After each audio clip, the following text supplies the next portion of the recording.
क्या आपको पता है सत्य चरित्र का सबसे महान सद्गुण है? क्या आपको पता है कि एक समाज का विकास कैसे होता है? नमस्कार दोस्तों, मैं जिज्ञान रावत गुजरात अहमदाबाद से किताब पढ़ रहा हूँ। आत्म अनुशासन की शक्ति बहाने बनाने छोड़े, लिखित है ब्रायन ट्रेसी द्वारा। इसमें मैंने 25 और 26 तारीख को आपको जो वीडियोस दिखाया था उसमें ये बताया था कि एक सोसाइटी का डेवलप करने के लिए, एक समाज का निर्माण करने के लिए हमको बच्चों के चारित्रिक विकास के ऊपर काम करना पड़ेगा। और बच्चों का चारित्रिक विकास कब संभव है? जब उनके अंदर जीवन मूल्य की एक परख हो। तो जीवन मूल्य का उनको परख होगी तो उनकी प्रगति संभव होगी, और उनकी प्रगति संभव होगी तो यही बच्चे कल को देश का भविष्य बनेंगे और अच्छे लीडर्स बनेंगे और उससे समाज का निर्माण करेंगे। तो ये जो जीवन मूल्य किस तरीके से आते हैं? एक निर्देशों के द्वारा, इंस्ट्रक्शन के द्वारा। दूसरा है उसका अध्ययन करके, उसकी स्टडी करके, और अभी तीसरा है अभ्यास करके। तो कैसे अभ्यास करके वो जीवन मूल्य डेवलप होते हैं? थोड़ा सा बैक में इसको बताओ तो ये निर्देशों के द्वारा इस तरीके से माता पिता निर्देश देके, इंस्ट्रक्शन देके बच्चों के अंदर ये जीवन मूल्य का एक सिंचन करते हैं। किस तरीके से? तो वो उनको ये बताए कि भाई जीवन मूल्य के अनुसार जीवन जिएंगे तो आपको कितने फायदे होंगे। इससे विपरीत अगर आप उसकी अवहेलना करेंगे तो आपको नुकसान भी होंगे। इसको छोटे से उदाहरण में बोले तो सत्य बोलने से कितने फायदे हो सकते हैं, लेकिन अर्ध सत्य और झूठ बोलने से आपको कितने नुकसान भुगतने पड़ते हैं ये भी आपको समझना पड़ेगा। छोटे बच्चों जो है वो आपकी हर चीज़ों को महत्वपूर्ण, उनके जो भी लोग हैं, उनके माता पिता, उनके टीचर्स और उनके आसपास के दोस्त, उन सबको वो बातों को वो बहुत ही जल्दी ग्रहण कर लेते हैं और उन सब बातों को वो पत्थर की लकीर की तरह मान लेते हैं, सब सच मान लेते हैं। और उनके जो गीली रेत के जैसे जो मिट्टी के ऊपर गीली रेत के जैसे जो उनके हृदय है उसके ऊपर हम कुछ भी लिखते हैं तो वो उनके लिए पत्थर की लकीर बन जाता है। और उन सब चीज़ों को वो इतना मतलब स्पंज की तरह सोच लेता है ना, जैसे स्पंज होता है पानी में से कैसे सोच लेता है सारी चीज़ों को, उस तरीके से वो सोच लेता है सारी चीज़ों को। तो उनके दिमाग में आपकी कही हुई हर बातें को वो सच मान लेते हैं और वो उनके लिए पत्थर की लकीर बन जाता है और उनका देखने का दृष्टिकोण बन जाता है। आपका जो जीवन मूल्य वो कैसे पता चलता है? कि आपके वर्तन के अंदर वो दिखता है। तो आप जो बोलते हो वो आपके बच्चे नहीं करते, आप क्या करते हैं वही आपके बच्चे करते हैं। तो आपके बच्चे आपके जीवन मूल्य को आपके अंदर से ही सीखेंगे। अभी एक रॉक फेलर करके एक बिजनेसमैन थे, उन्होंने अपने बच्चों को फाइनेंशियल सेल्फ डिसिप्लिन सिखाया था कि उनको अपने बच्चों को जेब खर्ची के लिए उन्होंने कमाना कैसे जाए वो बताया था कि आप खुद कमाइए और जो कमाते थे उसमें से उनको बचाना, प्लस उसमें से चैरिटी करना भी सिखाते और उन पैसे को कहाँ पर लगाना, उसमें से भी वो लोग कैसे पैसा कमा सके। तो क्या हुआ, अमेरिका के जितने भी अमीर दूसरे सब बच्चे थे उन सब के हिसाब से रॉक फेलर के जो बच्चे थे वो ज़्यादा अच्छे बिजनेसमैन बने और ज़्यादा अच्छे पॉलिटिशियन बने, जबकि दूसरे जो बच्चे थे उनमें फाइनेंशियल अंडरस्टैंडिंग इतनी नहीं थी तो वो लोग इतने आगे नहीं बढ़ पाए। इसी तरीके से जैसे हम अध्ययन का बोला, स्टडी से कैसे होता है कि आप जिन भी जीवन मूल्य के परिस्थितियों के, जिन भी व्यक्तियों को आप अपना आइडियल मानते हैं, उनकी जब भी आप जीवनियाँ पढ़ते हैं तो इससे क्या होता है कि आप जब उनके बारे में सोचते हैं कि उन्होंने कैसा जीवन जिया और कैसे व्यवहार किया, तो ये सारी चीज़ें आपके मन की गहराइयों में पहुंच जाते हैं, आपके सबकॉन्शियस माइंड के अंदर, अवचेतन मन के अंदर एक प्रोग्रामिंग करने लगती है। और फिर जब भी ऐसी परिस्थिति आती है तो आप उसके हिसाब से बिहेवियर करने लगते हैं। इसको बोलते हैं एकाग्रता के नियम के अनुसार आप जिस भी चीज़ के ऊपर ध्यान देंगे तो वो चीज़ बहुत बड़ी बन जाती है। इसी तरीके से जैसे सैनिक है तो उनको इस तरीके से सेल्फ डिसिप्लिन की, प्लस ओबीडियंट रहने की, आज्ञा पालन करने की, प्लस साहस दिखाने की, कि हमेशा हिम्मत दिखाने की, अपने दोस्तों को, सह अध्यायियों को, उनके जो कलीग्स वगैरह उन सबको बचाने की, ये सारी ट्रेनिंग दी जाती है। और वो सारी कहानियाँ इतनी बताई जाती है शौर्य और वीर की कि वो सब कहानियाँ सुन के और बार बार उसकी बातचीत करते करते, बार बार उसके बारे में सोचने से ये चीज़ उनके माइंड के अंदर इतनी गहराई से इसका अध्ययन करने से चली जाती है कि जब भी युद्ध के समय में या दबाव के समय में वो ऑटोमेटिकली उनका माइंड उस तरीके की परिस्थिति में वैसा ही बिहेव करने लगेगा। अभी इसी तरीके से कि जो सत्य है, सत्य अपना चरित्र का सबसे बड़ा सद्गुण है। जब आप सत्य बोलते हैं, भले ही वो आपको मुसीबत में भी डाल सकता है या असुविधाजनक हो, उसके बावजूद भी जब भी आप सत्य बोलते हैं तो सत्य बोलने से क्या होता है, आपको अपने आप के ऊपर, खुद के ऊपर गर्व होता है, आप पूरे कॉन्फिडेंट होते हैं, प्लस दूसरे लोग भी इससे आपको बहुत ही अच्छी नज़रों से देखते हैं, एक आत्मसम्मान की नज़र से देखते हैं। अगर बोला जाए कि किसी की अगर सच में प्रशंसा करनी है तो ये वो होगी कि वो बहुत ही सच बोलता है या बहुत ही सच बोलती है।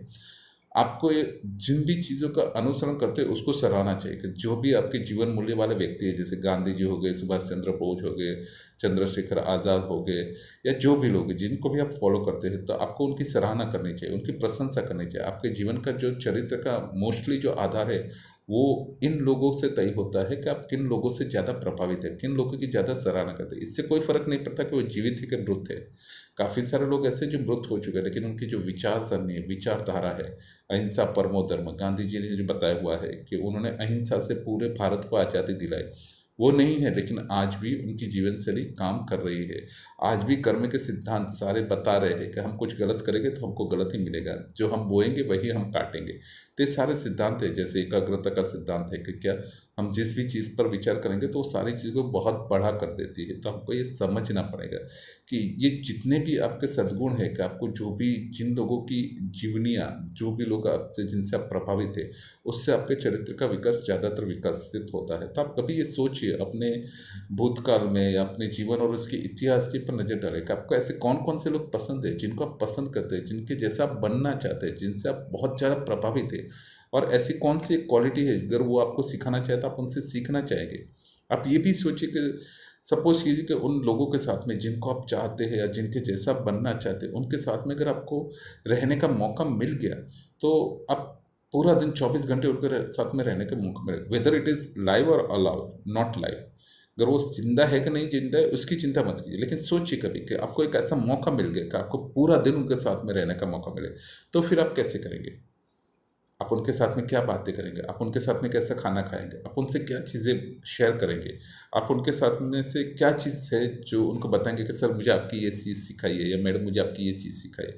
ये भी सोचिएगा कि वो लोग आपके साथ में क्यों रहे 24 घंटा, या वो वैसा आपको रिवॉर्ड क्यों दे कि वो आपके साथ में रहने लायक है कि नहीं, कि आप उनके साथ में रहने लायक हो कि नहीं, कि आपके अंदर कोई भी ऐसी क्वालिटी, कोई भी ऐसी विशेषता, ऐसी कौन सी चीज़ है, आपने ऐसे कौन से जीवन मूल्य को विकसित किया हुआ है कि वो अपने फील्ड के जो भी खिलाड़ी है वो आपके साथ में समय बिताना चाहिए। तो ये सारी चीज़ों को हमको समझना चाहिए।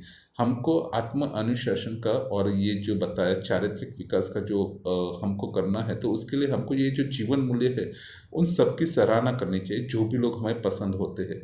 और इन सब की सराहना करने से क्या होता है, जैसे बताया, जिस भी चीज़ पर हम विचार करते हैं वो चीज़ बहुत बड़ी हो जाती है।